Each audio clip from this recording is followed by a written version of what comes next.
Hello and welcome to this latest Lukozer retro game review video, and for this one it is the Commodore 64 arcade conversion of Arkanoid, brought to you by Imagine. This came out in I think it was either 86 or 87. And features what I think is one of Martin Galway's greatest pieces of music. I think he only did one that surpassed this, and I'm pretty sure most of you can take a good guess as to what that one is. Now the game, I mean, surely everybody knows what Arkanoid is all about. I can't imagine there are too many who don't know it. If you are one of the few who don't know, it's basically Breakout on steroids, as well as using the ball to knock out the various bricks. Some of the bricks drop down power-ups, which I'll explain during the game. And there are some bricks that need to be hit twice. There are some that cannot be destroyed at all. There are also various alien things floating around which you can destroy either by hitting them with a ball or hitting them with your bat once they're low enough. It's all, you know, like I say, it's Breakout on steroids. Let's get a go and show you what it's like. Now unfortunately I haven't been able to configure the Vice emulator to use my mouse as a Neos mouse, so I'm having to use joystick, which is far from ideal for this type of game. You really do need like a mouse, a paddle or a trackball, but we'll see what we can do.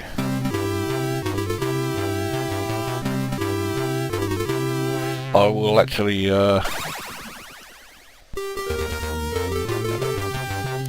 I will consider myself doing very well if I get off level 1.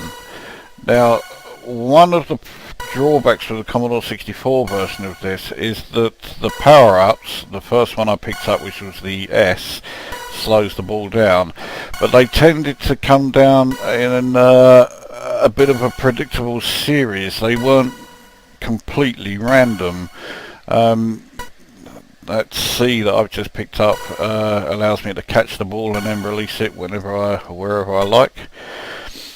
Earlier on there was a cyan coloured power up that dropped down with D on it for disrupt, and that split the ball into 3 balls. The trouble is, when you get that, they all go so fucking fast that you've got no chance of being able to keep up with them, especially if you're not playing with a mouse. That one that I wanted there that just dropped by, E for extend, and obviously gives you a bigger bat.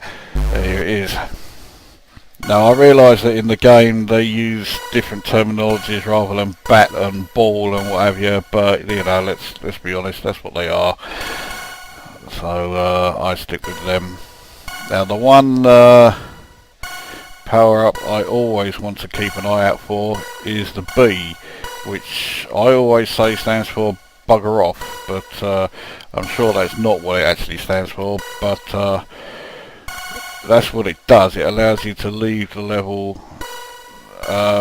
before finishing it. You see, when it gets to that sort of speed, I just have such a hard time keeping up with it. There's the B, and it went straight through my fucking bat. Now there's another problem with this one. Some of the power-ups and even the balls sometimes will occasionally go straight through your bat.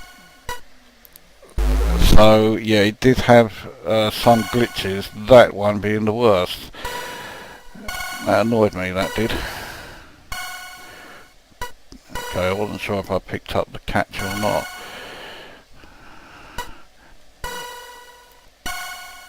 I wouldn't say no to a slow down one actually.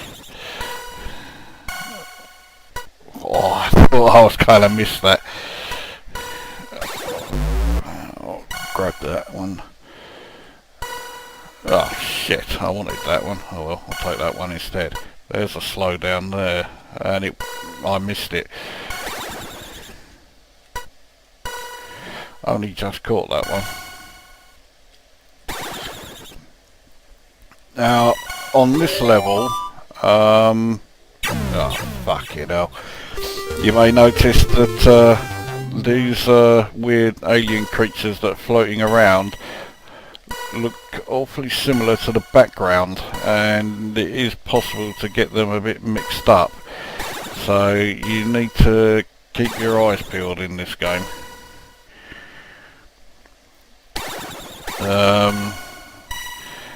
On the Commodore 64 version, and I think it's the only one, not even in the arcade original does it do this. Right, I've got the bugger off, I'm out of here. Level 2, here we come. Anyway, as I was saying, on the Commodore 64 version, when you hit the silver bricks, which are the ones that you need to hit more than once, yes, it will sometimes, not a fucking again, it will sometimes drop power-ups. Now in the arcade original, it doesn't do that. Silver ones never drop power-ups. So, you cunt.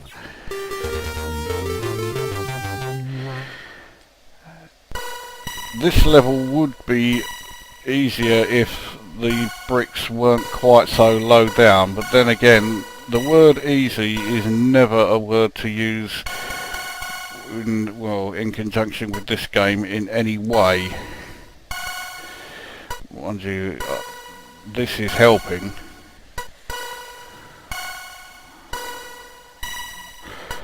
Well, I've got to slow down now, I've got another catch, so hopefully it will stay up there for a little bit. Now occasionally it will also bring down a power up in red with L written on it, which stands for laser, which allows you to shoot bricks from your bat.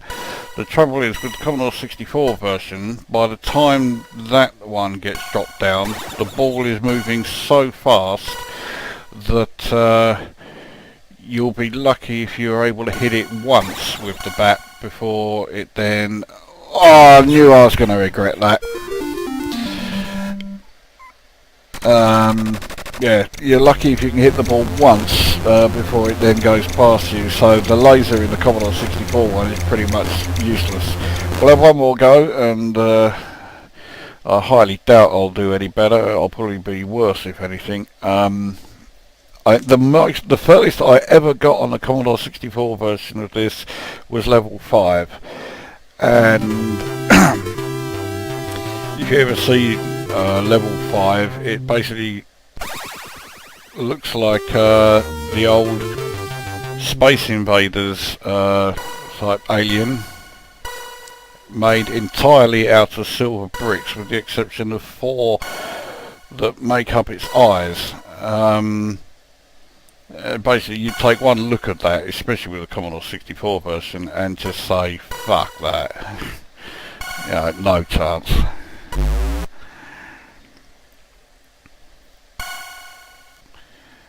So now the ball is travelling unbelievably slowly because I picked up the slow down power up, and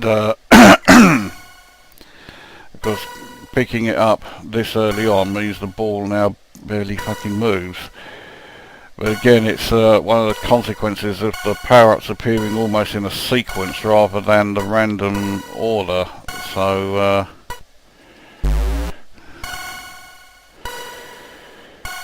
well, at least I haven't lost a life yet, and if ever there was a time for famous last words, that was it.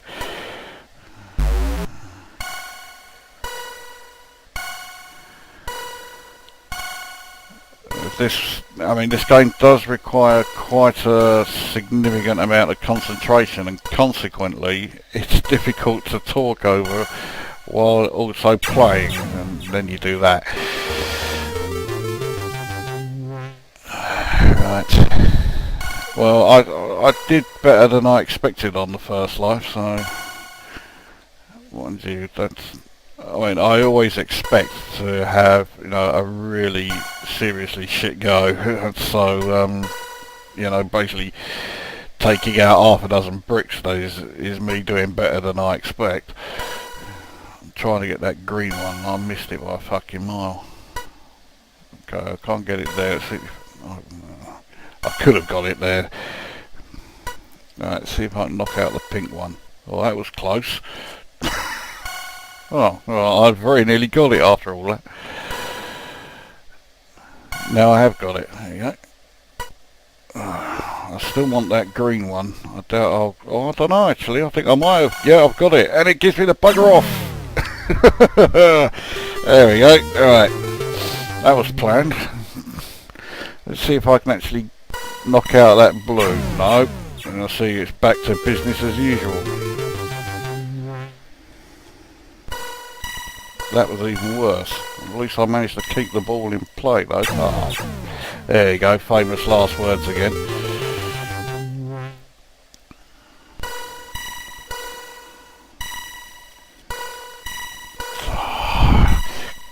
Oh, there we go.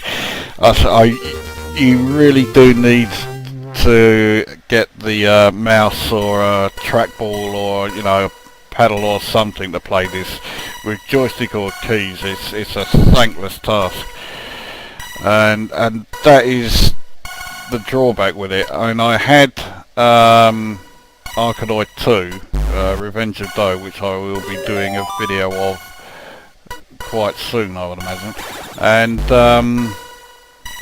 I had that. Firstly, I had it on the Commodore 64. And, you know, it was a decent enough game, but again, it suffered from the same problems. You know, trying to play it with keyboard or joystick is just, you know, ridiculous. But then later on, I got it for the Amiga. And, of course, with the Amiga, I was able to play it with the mouse, and it's just much, much better. Not only that, but the Amiga version was a lot better than the Commodore 64 version as well. Although, the Commodore 64 version was also pretty good, so... It was a win-win all round with that one, which is more than I can say for this at the moment. Well, I may finally have knocked that blue one out. Yeah, I have. Not quite in the way I planned, but I'll take anything I can get at the moment. Well, I'm going to regret this because there you go, speeds up, and I missed every single fucking one of them. But that was a disruption power-up in all its glory. Oh, here we go, right, I'll risk it again. Again, missed every single one. Oh, what a prick. So, that is Arkanoid. Sound-wise, I think it is absolutely fantastic. The music is great, and the sound effects are not quite spot on compared to the arcade original, but very bloody close.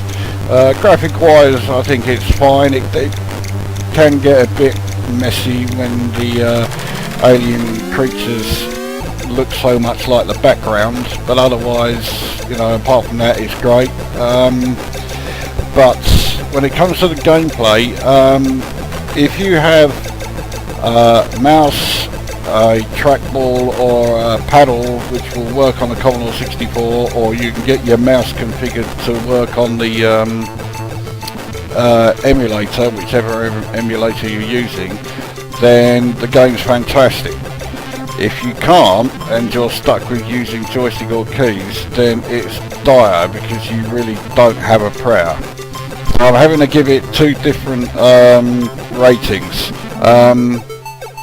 With mouse or joystick, I will give it 5 because whilst it looks and sounds great, the gameplay is terrible because you really don't have a prayer from the start. But if you can use your mouse or a trackball or paddle, then I will give it 8.5 out of 10. It's superb then. So yeah, it really does make a big difference if you can, you know, play it with the right controller. So that is Arkanoid, and yeah, 8.5 out of 10 with the right controller, 5 out of 10 if you've already got joystick or keys. That wraps up this review, and we shall see you at the next one.